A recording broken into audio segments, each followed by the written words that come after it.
Hola, bienvenidos a todos y a todas a un nuevo encuentro. El día de la fecha vamos a dar inicio a la lectura de esta gran obra de Sigmund Freud, La interpretación de los sueños. Así que empecemos. La bibliografía científica sobre los problemas del sueño.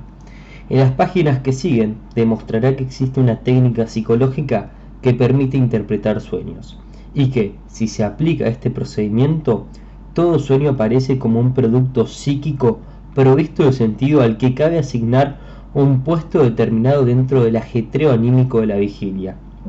Intentaré además aclarar los procesos que dan al sueño el carácter de algo ajeno e irreconocible, y desde ellos me remontaré a la naturaleza de las fuerzas psíquicas de cuya acción conjugada o contraria nace el sueño. Llegada a este punto, mi exposición se interrumpirá, pues allí el problema del sueño desemboca en cuestiones más amplias, cuya solución debe acometerse en otro material. Antepongo un panorama de las opiniones de autores que me precedieron, así como del estado actual de los problemas del sueño en el pensamiento científico. Lo hago porque en el curso de la exposición misma no tendré muchas ocasiones de volver sobre ello. A pesar de un esfuerzo más que milenario, la comprensión científica del sueño ha avanzado muy poco. Esta opinión es tan general entre los autores que parece superfluo avalarla con citas aisladas. En las obras que incluyo como bibliografía al final de este trabajo se encontrarán muchas observaciones sugerentes y un rico e interesante material sobre nuestro tema, pero poco o nada que acierte con la naturaleza del sueño o resuelva definitivamente sus enigmas, y menos todavía, desde luego, es lo que ha pasado el conocimiento de las personas cultas. ¿Qué concepción se tuvo del sueño en las épocas iniciales de la humanidad, entre los pueblos primitivos, y qué influencia pudo ejercer el sueño sobre las intuiciones acerca del mundo y del alma? He aquí un tema de tan alto interés que solo a disgusto excluyo su tratamiento del presente texto. Me remito a las conocidas obras del Sir Johnson Lubbock, Herbert Spencer, Taylor y otros, y solo he de agregar que no podremos apreciar el alcance de estos problemas y especulaciones sino después de que hayamos resuelto la tarea que tenemos por delante, la interpretación de los sueños. En las ideas en que los pueblos de la antigüedad clásica tenían sobre el sueño resuena manifiestamente un eco de la concepción primitiva. Suponían que los sueños estaban en relación con el mundo de seres sobrehumanos en que ellos creían y que traían revelaciones de los dioses y los demonios. Además, estaban convencidos de que contenían un mensaje importante para quienes los soñaban. Por regla general, le enunciaba el porvenir. La extraordinaria diversidad del contenido de los sueños y de la impresión que dejaban volvió muy difícil, por añadidura, formarse una concepción unitaria acerca de ellos, y obligó a establecer múltiples distingos y a crear grupos de sueños de acuerdo con su valor y su confiabilidad. Desde luego, el juicio que cada uno de los filósofos de la antigüedad se formó acerca del sueño no fue independiente de la posición que estaba dispuesto a conceder a la mántica en general. En los dos escritos de Aristóteles, donde trata del sueño, este ya convertido en objeto de la psicología, se nos dice que no es un envío de los dioses, no es de índole divina, sino demoníaca. En efecto, la naturaleza misma es demoníaca y no divina, vale decir, el sueño no surge de una revelación sobrenatural, sino que obedece a las leyes del espíritu humano, que, por otro lado, está emparentado con la divinidad. El sueño es definido como la actividad anímica del durmiente en cuanto duerme. Aristóteles conoce algunos de los caracteres de la vida onírica, por ejemplo, que el sueño amplifica pequeños estímulos que sobreviven durante el dormir. Se cree estar atravesando un fuego y abrazarse en él, cuando en verdad solo ocurre un calentamiento insignificante de este o de aquel miembro. Y de esta conducta extrae la conclusión de que los sueños bien pueden revelar al médico los primeros indicios, todavía imperceptibles durante el día, de una alteración corporal incipiente. Como es sabido, antes de Aristóteles los antiguos no tenían al sueño por un producto del alma soñante, sino por una inspiración de los dioses. Ya desde la antigüedad, entonces, se impusieron las dos corrientes opuestas de apreciación de la vida onírica que hemos de encontrar en todas las épocas. Se distinguía entre sueños veraces y valiosos, enviados por el durmiente para ponerlo en guardia o enunciarle el porvenir, y sueños vanos, engañosos y nimios, cuyo propósito era precipitarlos en el error o reafirmarlo en su perdición. Groupé reproduce una de estas clasificaciones de los sueños siguiendo Macrabio y Artemidoro, y dice: los sueños se dividían en dos clases. La primera solo era influida por el presente o por el pasado, pero carecía de significación para el futuro. Comprendía la insomnia, que reproducían directamente la representación dada o su contrario, por ejemplo, el hambre o su apaciguamiento, y los que ampliaban en la fantasía la representación dada, como la pesadilla, epilates. En cambio, la otra clase se consideraba significativa para el porvenir. A ella pertenecen, primero, el augurio directo que se percibe en los sueños; segundo, la predicción de un acontecimiento inminente; tercero, el sueño simbólico que requería una explicitación. Esta teoría se ha mantenido durante muchos siglos. La tarea de una interpretación de los sueños se plantea en conexión con esta alternancia en su apreciación, puesto que de los sueños se espera obtener importantes esclarecimientos, pero no todos eran directamente comprensibles y no podía saberse si un sueño determinado, incomprensible, no anunciaba sin embargo algo importante. Tenía que nacer el empeño por reemplazar el contenido incomprensible del sueño por otro transparente y por tanto pleno de significado. En la antigüedad tardía se consideró como la máxima autoridad en interpretación de los sueños a Artemidoro Daldiano, cuya minuciosa obra oneirocrítica ha de resarcirnos de los escritos del mismo tenor que por desgracia se han perdido. La concepción precientífica de los antiguos sobre el sueño armonizaba sin duda perfectamente con su cosmovisión general, que solía proyectar al mundo exterior como realidad aquello que sólo la tenía dentro de la vida anímica. Además, respondía a la impresión dominante que provoca el sueño en la vida de vigilia cuando su recuerdo perdura al despertar. En el recuerdo, el sueño se presenta como algo ajeno, por así decir procedente de otro mundo y contrapuesto a los otros contenidos psíquicos. Por lo demás, sería erróneo creer que la doctrina del origen sobrenatural de los sueños no encuentra partidarios en nuestros días. Prescindamos de todas las publicaciones y publicistas místicos y pietistas, que sin duda tienen derecho a ocupar lo que resta del reino de la sobrenatural, antes tan extenso, mientras la ciencia natural no logre conquistarlo por completo con sus explicaciones. Pero aún hombres de agudo ingenio y reacios a todo lo extraordinario se empeñan en defender su fe religiosa en la existencia e intervención de fuerzas espirituales suprahumanas, invocando precisamente el carácter inexplicable de los fenómenos oníricos. El modo en que muchas escuelas filosóficas, como la de Schelling, aprecian la vida onírica es una clara supervivencia del carácter divino del sueño, indiscutido en la antigüedad. Y tampoco ha terminado la controversia sobre la virtud adivinatoria del sueño en cuanto a enunciador del porvenir. Los intentos de explicación psicológica no bastan para dominar el material reunido, no importa cuán definidamente las simpatías de quienes han abrazado el pensamiento científico se inclinen por rechazar semejante tesis. Muy difícil es escribir una historia de nuestros conocimientos científicos sobre los problemas oníricos. La razón es que, por valioso que sea en algunos puntos, en él no se observa progreso alguno siguiendo líneas determinadas. No se ha llegado a la formación de una infraestructura de resultados seguros, sobre la cual pudiera seguir construyendo un investigador que viniese después, sino que cada autor acomete los mismos problemas, por así decir, desde el principio. Si quisiera atenerme al orden cronológico de los autores y resumir las opiniones de cada uno sobre los problemas oníricos, tendría que renunciar al esbozo de un cuadro de conjunto sobre el estado actual de los conocimientos acerca del sueño, Por eso he preferido exponer los temas en lugar de seguir a los autores, y con relación a cada uno de los problemas oníricos mencionaré el material que para su solución contenga la bibliografía.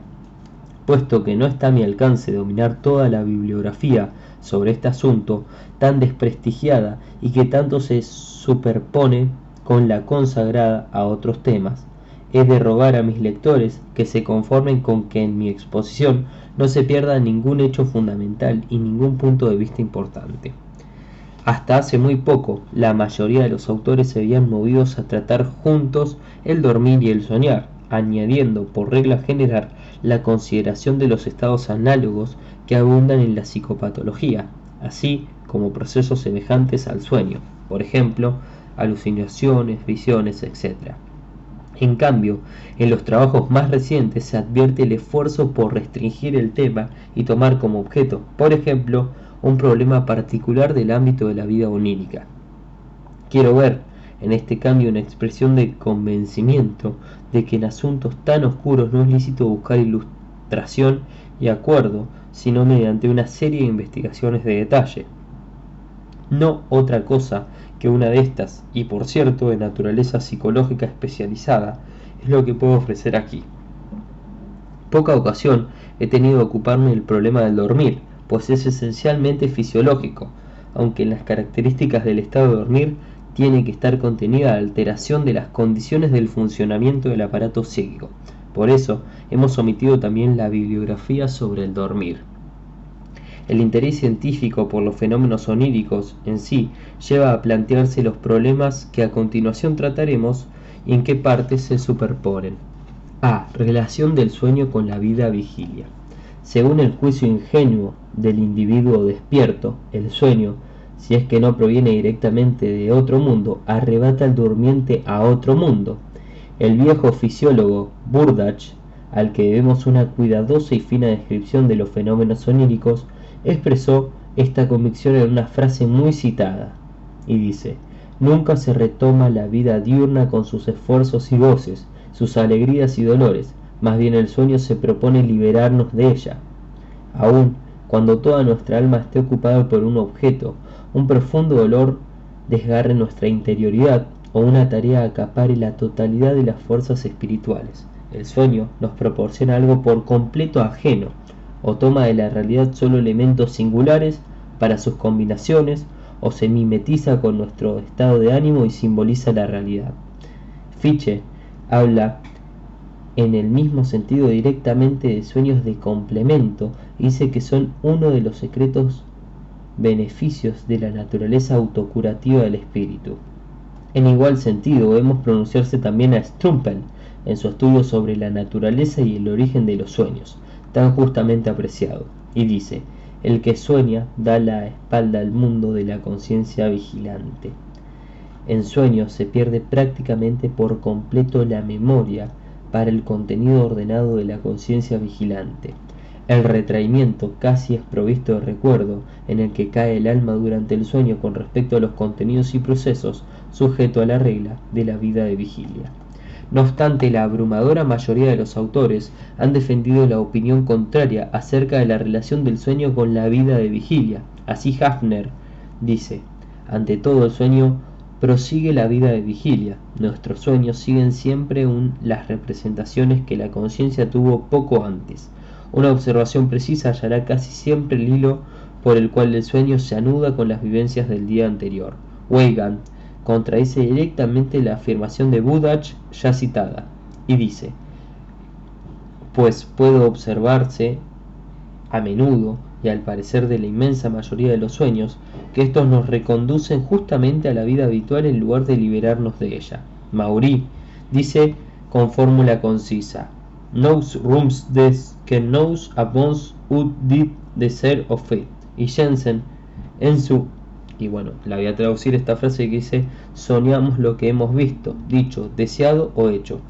Y Jensen en su Psychology, publicada en 1855, sostiene con algo más que detalle: en mayor o menor grado, el contenido de los sueños está determinado siempre por la personalidad individual, por la edad, el sexo, el estatamento, la cultura, los modos de vida habituales y los acontecimientos y experiencias de toda la vida anterior.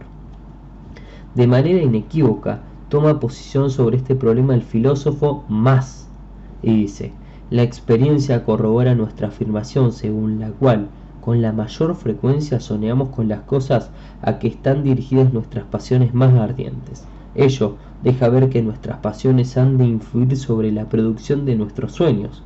El ambicioso sueña con los laureles logrados o por lograr, quizá solo en su imaginación, mientras que el enamorado se ocupa en sus sueños del objeto de sus dulces esperanzas. Todos los apetitos y repugnancias sensuales dormidos en nuestro corazón pueden, si por cualquier razón son estimulados, determinar que de las representaciones asociadas con ellos nazca un sueño, o que éstas representen, se inmiscuyan en un sueño ya existente. No otra cosa pensaron los antiguos acerca de la dependencia del contenido del sueño respecto a la vida. Cito de acuerdo con Radestock: cuando Jerjes, antes de su campaña contra Grecia, era disuadido por los buenos consejos de tomar esa decisión, y en cambio sus sueños le alentaban siempre a emprenderla. Artábanos, el viejo y prudente intérprete de sueños de los persas, le dijo certeramente que las imágenes del sueño contenían la más de las veces lo que el hombre ya pensaba en vigilia. En el poema didáctico de Lucrecio encontramos este pasaje: y aquello en que más uno se ha ocupado, y las cosas en que más se ha detenido, y en que más atención hubiese puesto, eso mismo nos parece que en el sueño por lo común se hace. Los abogados defienden causas e interpretan leyes, los generales dan asalto y libran combates. Y Cicerón dice exactamente lo mismo que tanto tiempo después habría de sostener Maury, pero en particular se movilizan y agitan en el alma los restos de las cosas en que hemos meditado y hemos promovido en vigilia. La contradicción entre estas dos opiniones acerca de la relación de la vida onírica con la vida de vigilia parece de hecho insoluble. Por eso es oportuno recordar aquí la exposición de Hildebrandt, quien opina de las peculiaridades del sueño, que no pueden describirse de ningún modo que mediante una serie de tres oposiciones que al parecer se agudizan hasta convertirse en contradicciones. La primera de estas oposiciones la forman el estricto retraimiento o aislamiento del sueño respecto de la vida real y verdadera, por un lado, y por el otro el perpetuo entrelazamiento entre ambos, la continua dependencia del sueño respecto de la vida. El sueño es algo enteramente separado de la realidad vivenciada en la vigilia. Podría decirse que es una existencia hermenéuticamente encerrada en sí mismo y separada de la vida real por un abismo insuperable. Nos desprende de la realidad, borra en nosotros el recuerdo normal de éste y nos sitúa en un mundo diferente y en una historia personal por entero diversa, que en el fondo nada tiene que ver con lo real. Hildebrandt expone después cómo al dormirnos todo nuestro ser y sus formas de existencia desaparecen como tras una puerta tampa invisible. Tal vez hacemos en sueños una excursión por mar hasta Santa Elena para ofrecer a Napoleón, allí prisionero, exquisitos vinos de Mosela. El ex emperador nos recibe con deferencia extrema y casi lamentándonos que al despertar nos arruine esa interesante ilusión. Ahora comparamos la situación del sueño con la realidad. Nunca fuimos comerciantes en vinos, ni quisimos serlo. Tampoco hemos hecho viajes marítimos y Santa Elena sería el lugar en que menos pensaríamos para ello. En modo alguno experimentamos simpatía por Napoleón, sino un enconado odio patriótico, y sobre todo no habíamos nacido todavía cuando Napoleón murió en la isla. Imposible entonces establecer una relación personal con él. Así, la vivencia onírica aparece como algo ajeno que se introduce entre dos tramos de la vida que forman una serie continuada y perfectamente ajustada. Y sin embargo, dice Hildebrandt, lo en apariencia contrario es igualmente cierto y verdadero. Creo que la relación y el lazo más estrechos van de la mano con aquel retraimiento o aislamiento, y aún podemos decir, en todo lo que el sueño ofrece, toma el material para ello de la realidad y de la vida mental que se despliega en esa realidad. Por extraordinario que sea su trámite, nunca podrá separarse verdaderamente del mundo real, y todas sus creaciones, las más sublimes o las más ridículas, siempre tienen que tomar prestada su tela de aquello que se ha presentado a nuestra vista en el mundo de los sentidos, o de lo que ya ha encontrado lugar en la marcha de nuestros pensamientos de vigilia. Con otras palabras, de aquello que hemos vivenciado en el mundo exterior o en el mundo interior.